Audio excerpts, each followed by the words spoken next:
Commander Luke Harrison stood on the bridge of the USS Valiant.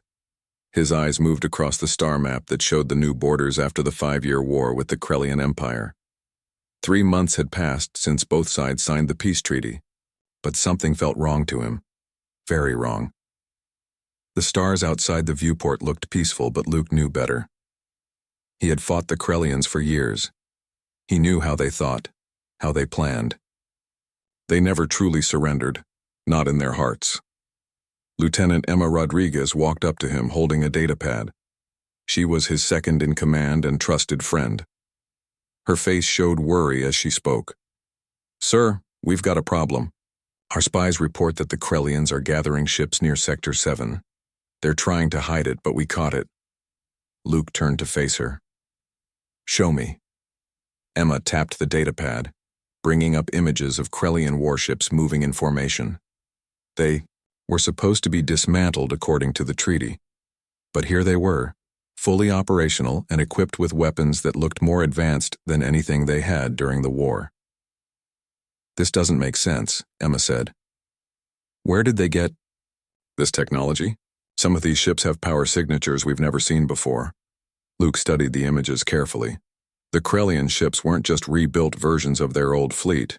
They were completely new designs, sleeker and more dangerous looking. He zoomed in on one of the larger vessels and felt his heart skip a beat. "That's a quantum resonance chamber," he said, pointing at a strange structure on the ship's hull. "We only developed that technology 6 months ago. It was classified." "You think they stole it from us?" Emma asked. "Either that or they had help from someone inside our ranks," Luke replied grimly. He walked over to the communication panel and opened a secure channel. "This is Commander Harrison. I need to speak with Admiral Johnson immediately. Priority 1. While they waited for the Admiral to respond, Luke thought about everything humanity had sacrificed during the war. Thousands of lives lost, dozens of colonies destroyed, families torn apart. All for what? A piece of paper that the Krellians were already breaking? The screen flickered to life, showing Admiral Johnson's stern face. His gray hair and deep-set eyes spoke of years of military service. "What is it, Commander?" Luke quickly explained the situation, showing the Admiral the evidence they had gathered. As he spoke, Johnson's expression grew darker. "This is worse than I thought," the Admiral said. "We've been getting similar reports from other sectors. The Krellians are definitely up to something." "What are our orders, sir?" Luke asked. "For now, keep monitoring them. Don't engage unless attacked. I'll take this to the Defense Council. They need to know what's happening." The communication ended, leaving Luke and Emma alone on the bridge again. They both knew that monitoring wouldn't be enough if the Krellians were planning what they suspected. Meanwhile, deep in Krellian space, Empress Zarkath sat on her throne made of black crystal. Her forearms moved gracefully as she reviewed holographic displays showing her secret military projects. The treaty had been nothing more than a way to buy time while they developed something that would ensure their victory forever. "My Empress," said General Crix, bowing low, "the humans suspect nothing. They believe we are honoring the treaty." Zarkath's mandibles clicked in what passed for a smile among her species. "Foolish creatures. They mistake kindness for weakness. Soon they will learn their error." "The weapon will be ready in 2 standard months," Crix reported. "Once activated, it can destroy entire star systems. The humans won't know what hit them." "Excellent," the Empress replied. "And the stolen human technology? Already integrated into our ships. Their own inventions will be used against them." Back on the USS Valiant, Luke couldn't shake the feeling that they were running out of time. He called a meeting with his senior officers in the ship's conference room. "I want continuous scans of Sector 7, he told them. "If a Krellian ship so much as sneezes, I want to know about it." His chief engineer, Alex Martinez, raised his hand. "Sir, there's something else. We've been picking up strange energy readings. From the Krellian border. They don't match any known weapon signatures." "Could it be a new type of weapon?" Emma asked. "Maybe," Alex replied. "But the energy output is massive. Whatever they're building, it's big." Luke felt a chill run down his spine. The pieces were falling into place, and he didn't like the picture they were forming. He stood up and addressed his officers. Listen carefully. I believe the Krellians are planning to break the treaty in a major way. They're not just rebuilding their fleet. They're developing something far more dangerous. We need to be ready for anything. The meeting ended, but Luke stayed behind, staring at the star map. He remembered the day the war ended, how people had celebrated in the streets of Earth. Children had waved flags, families had reunited, and everyone had believed that peace had finally arrived. Now, as he looked at the evidence before him, he realized that peace had been an illusion all along. The Krellians had played them for fools, using the treaty as a shield while they prepared for the next phase of their plan. Luke walked to his private quarters and made a personal call to his sister Amy, who worked at the Earth Defense Headquarters. Her face appeared on the screen, tired but alert. "Luke, what's wrong?" she asked, noticing his expression. "Amy, I need you to do something for me. Quietly check if there have been any security breaches in the Weapons Research Division over the past year." "Why? What's going on?" "I can't say much, but we might have a serious problem with the Krellians. If they got access to our technology..." Amy nodded, understanding immediately. "I'll look into it and get back to you." After the call ended, Luke sat on his bed thinking about what lay ahead. He knew that if his suspicions were correct, humanity would have to make a difficult choice. They could wait and see, hoping the Krellians would honor the treaty, or they could act first, risking being labeled as the aggressors. A knock on his door interrupted his thoughts. It was Emma, looking more worried than before. "Sir, we just intercepted a transmission. It was encrypted, but we managed to decode parts of it. The Krellians are talking about something called Project Omega. And sir, they mentioned Earth specifically." Luke stood up, his decision made. "Get the ship ready for combat. Quietly. We might need to fight very soon." As the USS Valiant prepared for what might come, Luke Harrison knew one thing for certain. The war hadn't really ended. It had merely paused, and now the real battle was about to begin. Humanity had been given a choice between peace and survival, and Luke knew which one they would choose. The stars outside seemed to dim as if sensing the approaching storm. In the vast darkness of space, two civilizations stood on the brink of a conflict that would determine the fate of countless worlds. And this time, humanity would not be caught off guard. Luke returned to the bridge, his resolve firm. "Begin long-range scans of all Krellian territory. I want to know exactly what they're building." "Yes, sir," Emma replied, already working at her station. As the crew worked quietly around him, Luke made a silent promise. Whatever the Krellians were planning, humanity would be ready. They had fought too hard and sacrificed too much to let their guard down now. The peace might have been false, but humanity's determination was real. And if the Krellians thought they could destroy Earth, they were about to learn just how wrong they were. Dr. Paul Chen sat at his desk in the lunar research station Artemis, scrolling through data streams that most people would find boring. But Paul wasn't most people. He was a xenobiologist who specialized in alien communications, and today, something caught his attention. A strange signal pattern appeared in the background noise of space transmissions. It wasn't random. It had structure, rhythm, and most importantly, it was coming from Krellian space. Paul adjusted his glasses and leaned closer to his screen. The pattern repeated every 17 minutes like clockwork. He ran it through his translation software, but the results made no sense. This wasn't standard Krellian communication. "Julie, come look at this," he called to his assistant, Julie Park. Julie walked over, coffee mug in hand. "What did you find?" "A signal. But it's not using any known Krellian frequency or language structure." Julie studied the data. "Could it be a new code?" "Maybe. Or maybe it's not meant for us to understand." Paul started a deeper analysis program. "I'm going to trace its origin." Hours passed as they worked. The moon's surface outside their window went from bright sunlight to dark shadow as Earth blocked the sun. Finally, the computer beeped with results. "Got it," Paul said. "The signal is coming from the Krellian border from a dead planet called Xenos 7. "That's impossible." Julie replied. Xenos 7 was destroyed during the war. Nothing could survive. There. Paul's fingers flew over the keyboard. Unless someone rebuilt something there. And look at these power readings. They're off the charts. He reached for the secure communication panel.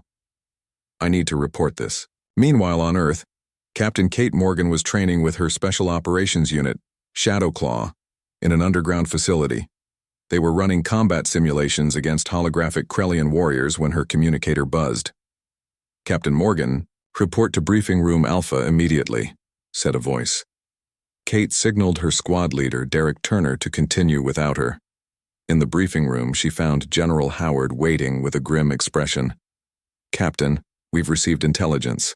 That changes everything, Howard said, displaying Paul Chen's report on the wall screen. The Krellians are building a weapon unlike anything we've ever seen, and they're using stolen human technology to do it. Kate studied the data. How bad is it, sir? If our analysis is correct, this weapon could destroy entire solar systems with a single shot. Kate felt her blood run cold. What are my orders? You and your team will infiltrate Xenos 7 and gather more information. We need to know exactly what we're dealing with. Back on the lunar station, Paul continued decoding the signals. He discovered something that made his heart race. Hidden within the transmission were blueprints for a massive weapon system that combined Krellian and human technology. Julie, look at this, he said, his voice shaking. They've taken our quantum resonance technology and merged it with something ancient, something they found on Xenos 7. Julie's face went pale. This could destroy planets. Not just planets, star systems, entire sectors of space. Paul saved the data to a secure drive. We need to get this to Earth Command now. As they prepared to send the information, alarms suddenly blared throughout the station. Red lights flashed and a computerized voice announced, "Security breach detected. All personnel to emergency stations." Paul grabbed the data drive and ran with Julie toward the secure communications room. Behind them, they heard explosions and the sound of metal being torn apart. Krellian agents, Julie gasped. They know we found out. They reached the communications room just as a Krellian warrior burst through the ceiling. Its forearms held weapons and its mandibles clicked menacingly. Paul shoved Julie behind a console and threw the data drive to her. Send it, I'll hold it off. He grabbed a security stun baton from the wall and faced the alien. The Krellian fired, but Paul dodged behind a pillar. Julie worked frantically at the console, uploading the data to Earth. More Krellians appeared, and Paul knew they were outmatched. Julie, status? Almost done. 10 more seconds. The lead Krellian spoke in broken English. Give us the data, human. Your death will be quick. Paul smiled grimly. Sorry, too late. The upload completed just as the Krellians opened fire. Paul felt a burning pain in his chest as he fell to the floor. Through blurry vision, he saw Julie destroy the console before the aliens could stop the transmission. On Earth, the United Earth Defense Council received Paul's data with growing horror. President Maria Santos called an emergency meeting with her top military advisors.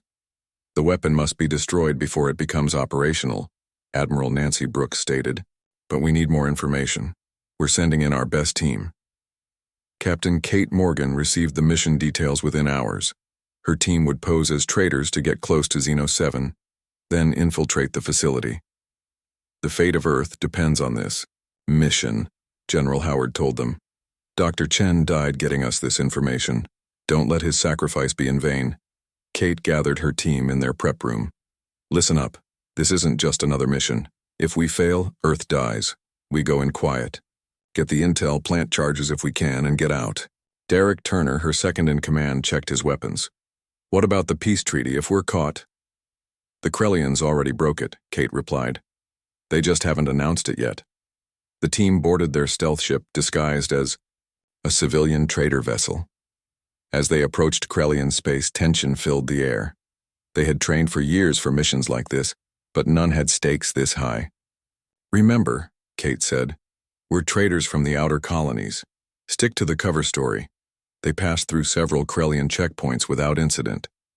The aliens seemed focused on their secret project, paying little attention to a small trading vessel As they neared Xenos 7, their sensors detected massive energy readings.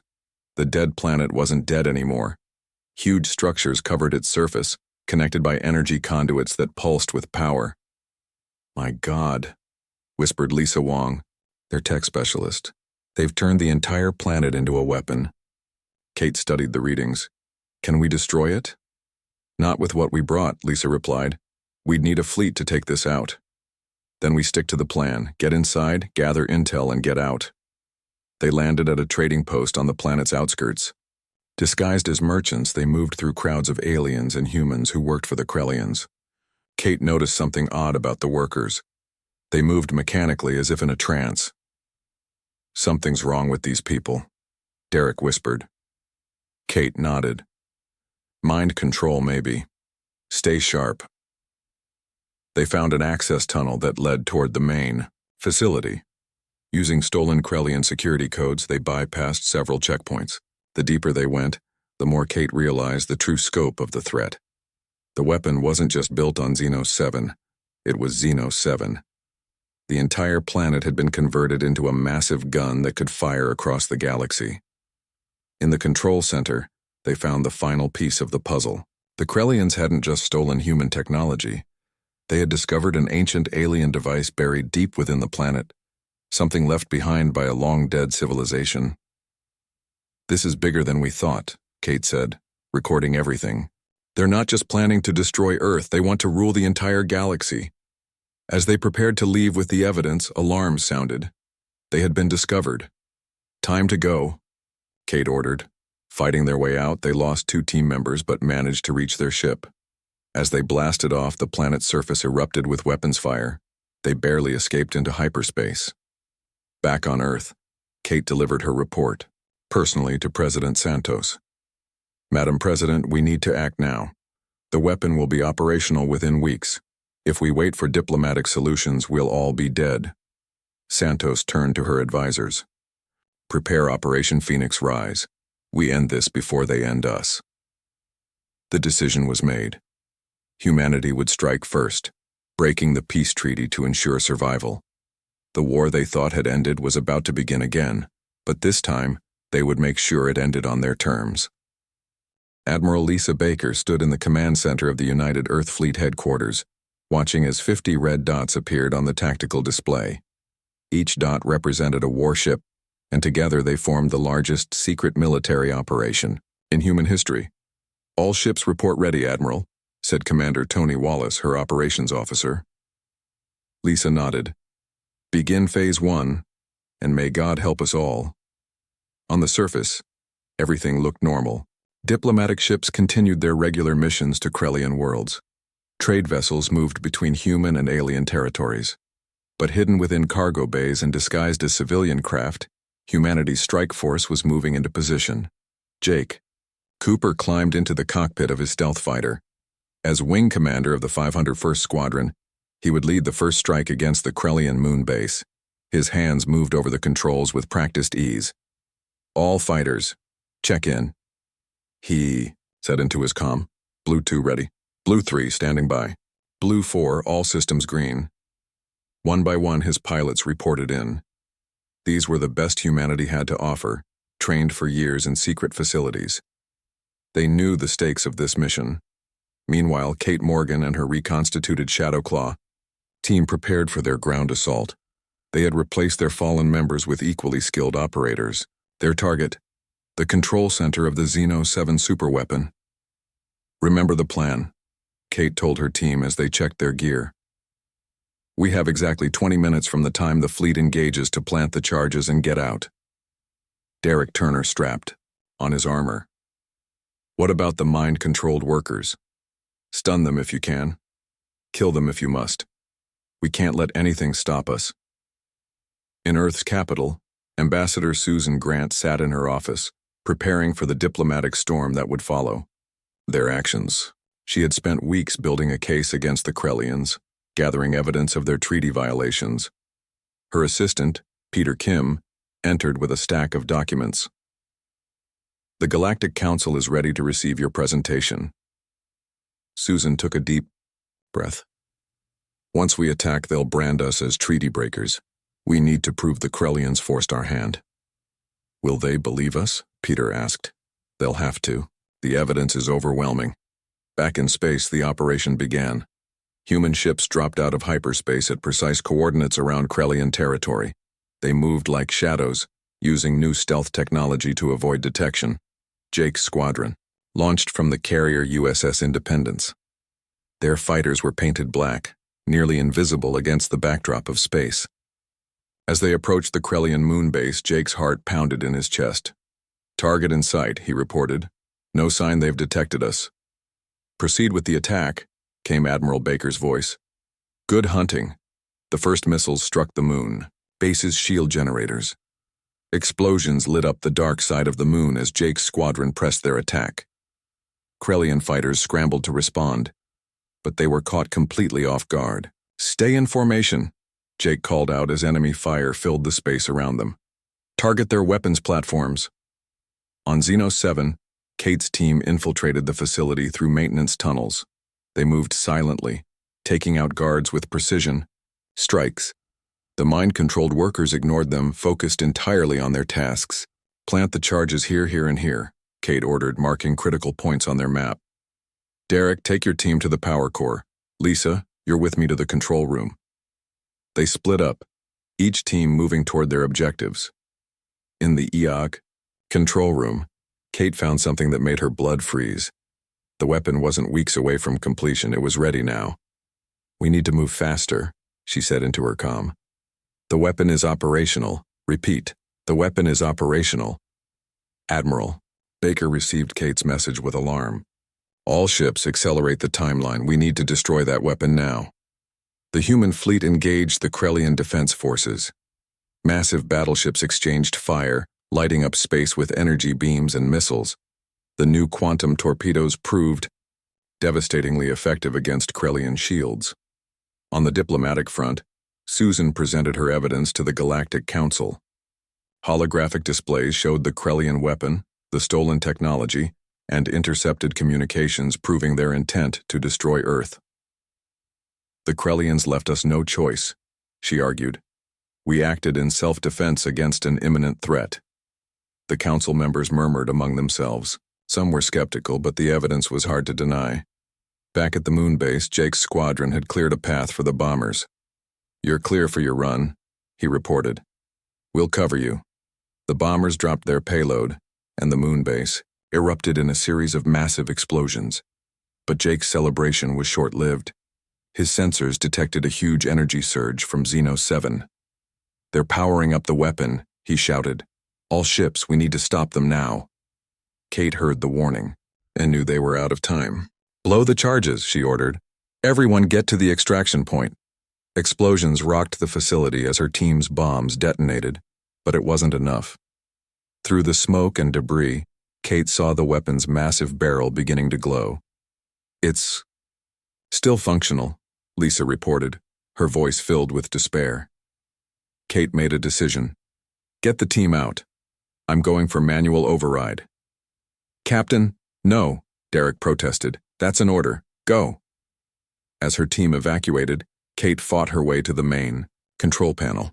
She found the targeting system and began entering new coordinates. If she couldn't stop the weapon from firing, she could at least change its target. In space, Jake saw the weapon preparing to fire. Without thinking, he pushed his fighter to maximum speed, heading straight for the weapon's barrel. Jake, what are you doing? His wingman called out. Buying us time, he replied. Tell my family I love them. Jake's fighter streaked toward the massive weapon. At the last second, he ejected, but his ship continued on its collision course. It struck the weapon's focusing array just as it began to fire. The resulting explosion was visible from across the star system. The weapon's energy discharge, disrupted by Jake's sacrifice, backfired into the planet's core. Kate barely made it to the extraction ship as Xeno 7 began to tear itself apart. The ancient technology combined with the weapon's power created a chain reaction that couldn't be stopped. Get us out of here, she yelled as the ship lifted off. They escaped just as the planet exploded, taking the Krellian superweapon with it. The shockwave knocked out several nearby Krellian ships. turning the tide of the battle decisively in humanity's favor. Back on Earth, President Santos watched the tactical displays with relief. "Status report? The weapon is destroyed, madam." "President," reported Admiral Baker. "We've lost 7 ships and numerous fighters, but the mission is a success." In the Galactic Council chambers, Susan received word of the victory. The council members, seeing the destruction of Xeno 7 and the evidence of what the weapon could have done, voted to support humanity's actions. "The Krellians violated the treaty first," the council chairman declared. "Earth's response, while aggressive, was justified." As news of the victory spread, humanity celebrated. But they also mourned their losses, especially Jake Cooper, whose sacrifice had saved countless lives. Kate stood on the bridge of her ship, looking at the debris field that was once Xeno 7. "We won," Derek said, coming to stand beside her. "At a cost," she replied. "Let's make sure it wasn't in vain." The battle was over, but the war was just beginning. Humanity had shown they would not go quietly into the night. They would fight for their survival, no matter the cost. Empress Zarkath stood in her throne room, her forearms trembling with rage. The reports from Xeno 7 had just arrived. Her superweapon was gone, destroyed by the humans she had underestimated. "Prepare the entire fleet," she commanded, her voice echoing through the chamber. "We will crush Earth with conventional forces if we must." General Crix bowed. "As you command, my Empress, but our forces are scattered. It will take time to gather them." "Then be quick about it," she snarled. "I want Earth burning within the week." In Earth's solar system, Admiral Lisa Baker prepared for the coming storm. She knew the Krellians would retaliate with everything they had. The destruction of their superweapon had bought humanity time, but now they faced the full might of the Krellian Empire. "Position the fleet in defensive formation around Earth," she ordered, "and activate all planetary defense systems." Commander Tony Wallace studied the tactical display. "Admiral, our long-range sensors show massive Krellian fleet movements. They're coming from all directions." Lisa nodded grimly. "How long until they arrive?" "First wave in 12 hours, main fleet in 24. Then we have work to do." On the USS Valiant, Luke Harrison prepared his ship for what would be the largest space battle in history. His crew worked with quiet efficiency, checking systems and loading weapons. "Emma, status report," he called to his second-in-command. "Quantum torpedoes loaded, shields at maximum, and all fighters ready to launch," Emma Rodriguez replied. "The crew is ready, sir." Luke looked at his officers. "This is it. Everything we've trained for. The Krellians think they can overwhelm us with numbers. Let's show them what human determination looks like." In the fighter bays across the fleet, pilots prepared for launch. Sarah Martinez, who had taken over Jake Cooper's squadron, gave her pilots a final briefing. "Jake gave his life to destroy their weapon. Now we finish what he started. Stay sharp, watch each other's backs, and remember your training." 12 hours later, the first Krellian ships dropped out of hyperspace near Mars. They were met immediately by humanity's forward defense line. "Enemy ships in range," reported the tactical officer on the USS Valiant. "Fire at will," Luke commanded. Space erupted in fire and light as the two fleets engaged. Human ships, equipped with new technology developed during the secret preparations, held their own against superior numbers. On Earth, Ambassador Susan Grant continued her diplomatic efforts. She contacted allied species, presenting evidence of Krellian aggression and requesting support. "The Krellians seek to dominate the galaxy," she told the Antaran representative. "Today it's Earth. Tomorrow it could be your world."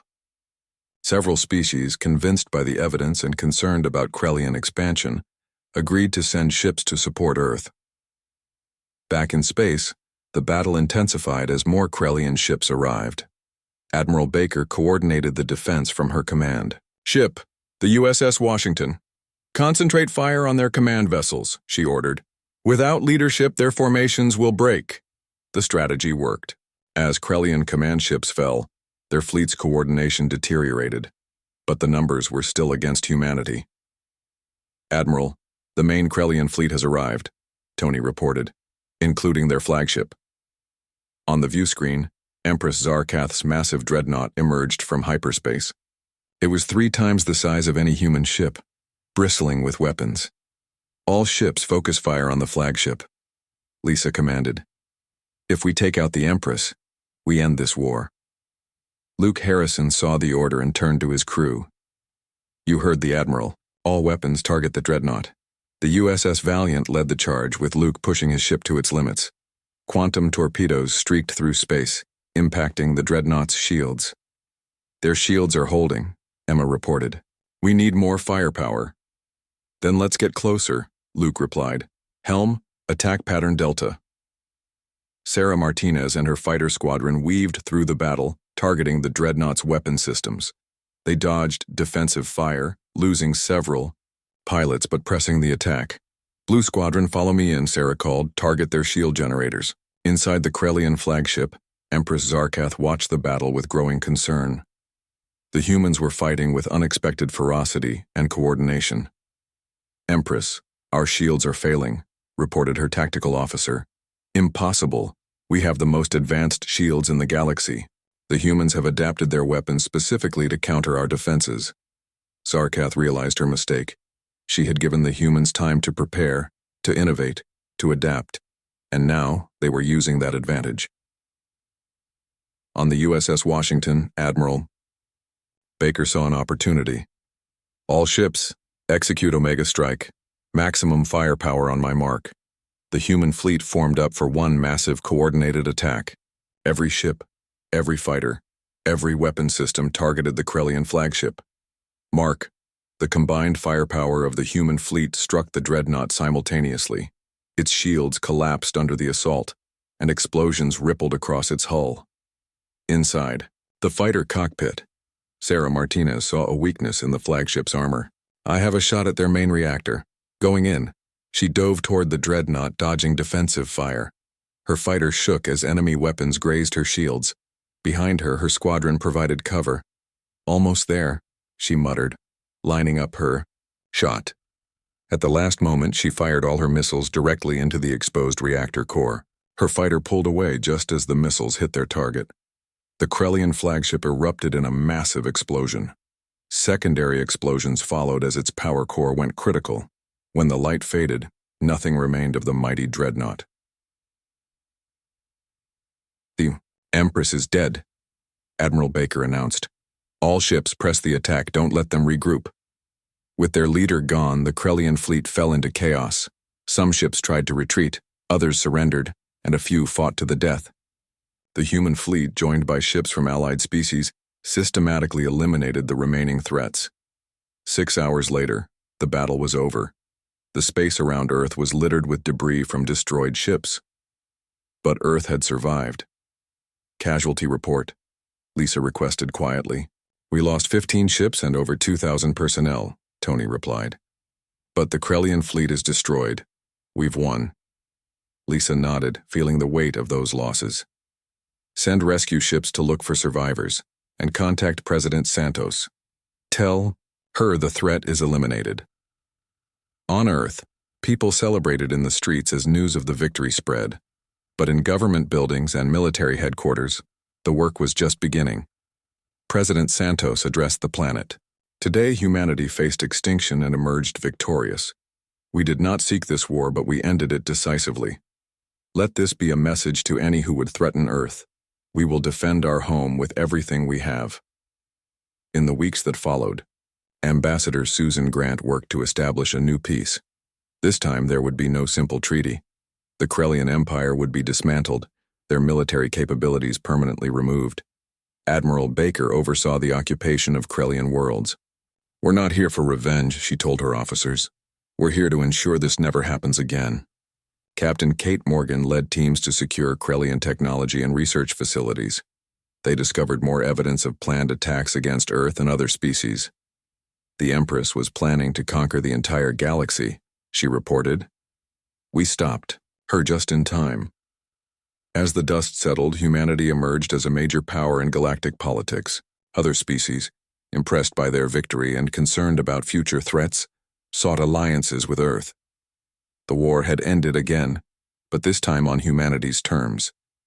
They had shown the galaxy that Earth would not be an easy target. They had proven that human determination, innovation, and courage could overcome any odds, and they had sent a clear message: threaten Earth and face the consequences. General Aaron Martinez stood before the assembled military leaders of Earth, his uniform crisp and his face determined. 3 months had passed since the destruction of the Krellian fleet, but humanity's work was far from over. The Krellians still have weapons facilities on 12 different worlds, he said, pointing to a holographic map. We need to secure or destroy them all. Lisa Baker nodded from her seat. We can't risk another superweapon being built. This time, we do it right. Ambassador Susan Grant joined the conversation through a secure channel. The Galactic Council has authorized our actions. They understand that lasting peace requires removing the threat completely. On the former Krellian homeworld, now under human occupation, Kate Morgan led her teams through abandoned research labs. What they found shocked even the battle-hardened soldiers. They were planning attacks on every major species in the galaxy. Kate reported to General Martinez. The weapon at Xenos 7 was just the beginning. Derek Turner discovered something even more disturbing. Sir, we found evidence of biological weapons. They were developing viruses specifically designed to target human DNA. Aaron's jaw tightened. Secure everything. We need to show this to the galaxy. In space, Luke Harrison commanded the occupation fleet. His ship, the USS Valiant, had become a symbol of human resilience. As they patrolled Krellian space, they encountered pockets of resistance. Another rebel group detected in Sector 9, Emma, Rodriguez reported. Same as before, Luke replied. Offer them surrender. If they refuse, disable their ships and capture the crews. The process was slow, but necessary. Each Krellian ship they captured meant one less threat to Earth's future. Back on Earth, scientists studied the captured Krellian technology. Dr. Alan Foster, leading the research team, made breakthrough after breakthrough. Their tech is advanced, but not beyond our understanding, he explained to President Santos. We can adapt it, improve it, make it our own. The president considered this carefully. And the ethical implications? We'll use it for defense, not conquest, Alan assured her. Never again will Earth be caught unprepared. 6 months after the war's end, Susan Grant presented humanity's plan to the Galactic Council. It was bold, comprehensive, and unlike anything the galaxy had seen before. We propose the creation of a galactic defense force, she announced, a coalition of species working together to prevent any single power from threatening peace again. The council members murmured among themselves. The Antaran representative spoke first. And who would lead this force? It would be jointly commanded, Susan replied. No single species in charge. Equal representation, shared responsibility. After days of debate, the council approved the plan. Humanity had transformed from a threatened species to a galactic peacekeeper. General Martinez took command of the first integrated fleet. Ships from Earth, Antara, Rigel, and other allied worlds trained together, sharing technology and tactics. We're not just building a military force, he told his multi-species crew. We're building trust between worlds. On the anniversary of the Second Battle of Sol, a memorial was unveiled on the moon. It honored all who had died in both wars, human and alien alike. President Santos spoke at the ceremony. We fought not for glory, but for survival. We won not through hatred, but through determination. And now we build not walls but bridges between worlds. Kate Morgan, promoted to colonel, led the establishment of training academies across human space. Young recruits from dozens of species learned to work together, fight together, and trust each other. Remember, she told each new class, strength isn't just about weapons. It's about unity, preparation, and the will to protect what matters. Luke Harrison accepted a position as Fleet Admiral, overseeing the integration of alien technology into human ships.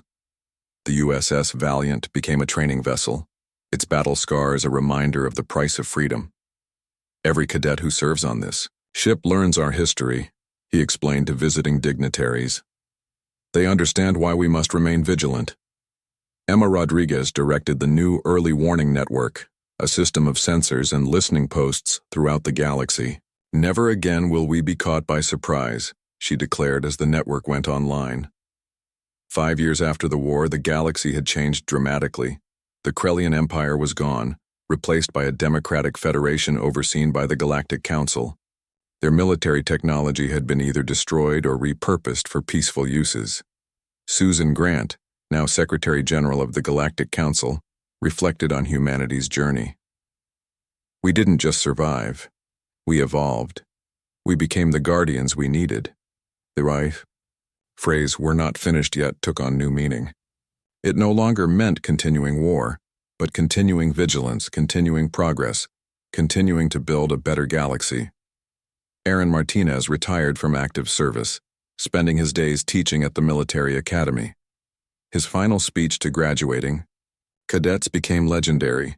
You carry the legacy of those who fought and died for our freedom, not just human freedom, but the freedom of all peaceful species. Remember their sacrifice. Honor it by being better than those who came before." Museums across Earth displayed artifacts from the wars. The twisted metal from Jake Cooper's fighter. The scorched armor from Kate Morgan's mission to Xenos 7. Each piece told a story of courage and sacrifice. Children learned about the wars in school, but more importantly, they learned about the peace that followed. They grew up in a galaxy where cooperation had replaced conflict, where former enemies worked side by side. The USS Valiant was eventually decommissioned and turned into a museum ship orbiting Earth. Renamed the USS Phoenix, it became a symbol of humanity's rebirth after near extinction. Luke Harrison gave tours to school groups, sharing stories of the battles and the people who fought them. "This ship represents more than war," he would say. "It represents the moment humanity chose to be better." As years passed, new threats emerged, but the Galactic Defense Force stood ready. Each time, the combined might of allied species proved more than enough to maintain peace. Ambassador Susan Grant often reminded people of the lesson learned. Peace isn't the absence of conflict. It's the presence of justice, cooperation, and the will to defend what's right. The galaxy had learned to respect humanity, not for their weapons, but for their spirit. The species that had nearly been destroyed had become the cornerstone of galactic stability. And whenever someone asked why humans remained so vigilant, so prepared, the answer was always the same. Because we remember what happens when we're not.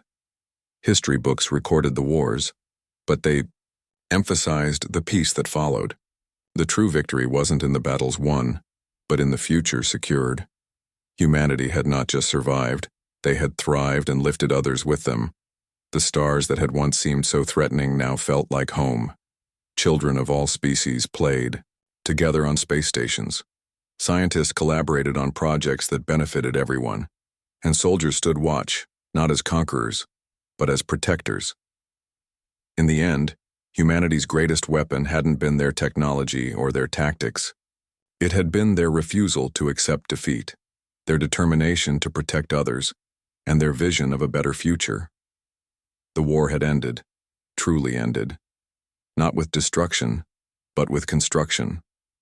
Not with dominance, but with cooperation. And if anyone ever threatened that hard-won peace again, they would find humanity ready to declare once more, "We're not finished yet."